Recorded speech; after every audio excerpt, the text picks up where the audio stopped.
First story of the day is, am I the astronaut for leaving my family vacation early? I, 27 female, am the new mom to a beautiful 10-month-old boy. My parents and siblings scheduled a road trip that landed us 13 plus hours away from home. When we learned of the dates, we knew that my husband, 27-year-old male, had a scheduling conflict and would not be able to attend. I expressed concern to my family that taking a 10-month-old baby that far away without his dad would be extremely challenging. I'm an avid traveler, and my husband and I have taken him on trips before, but these trips didn't require much time in a car, and were planned with flexibility and my son's best interest in mind. My parents and siblings assured me that they would do whatever it takes to help with my son and for the trip to go smoothly. I've never had the greatest relationship with my family. My siblings are several years younger than me, and I've always felt like the third parent instead of the oldest child, as I grew up having to be responsible for them in odd and end ways. I also work from home and had several more hours I needed to get done for the week, so I said I'd need help with my son in the car so I could finish up work, so I could get paid and provide for my family, to which they agreed. When we got there, the trip was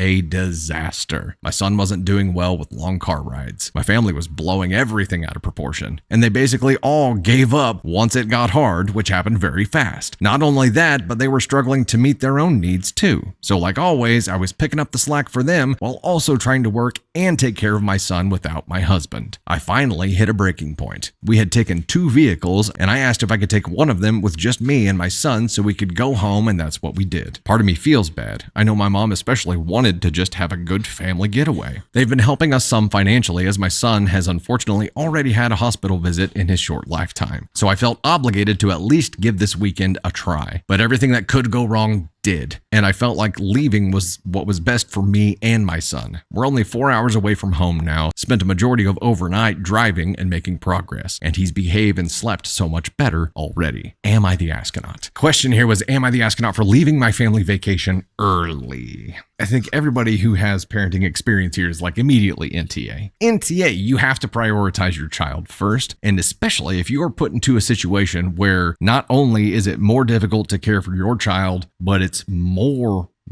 difficult to care for your child because you're having to pick up the slack for other people as well, and they had agreed to pitch in and help you but aren't doing it. It's the reverse of the agreement that's happening. Screw it. And no one can say shit about this. They can't fault you for this. They can't be mad about this. You are doing what's best for your child. Even if they had been pitching in, even if everything was going well, it would have been totally fine for you to leave if you felt like that was the best thing to do for your child. It's 10 months old. That's tough. And you know what? We had a scenario where we went to a St. Louis Cardinals baseball game. It was going to be Navy Thunder's first time staying in a hotel room, and we brought the pack and play. And we were like, we're going to roll the dice and see what happens. We ended up leaving at like 4 or 5 a.m. and just driving our butts home because it just was not going to happen. And when you have a kid that young, you got to be ready to do that. You got to be ready to call audibles when it's needed.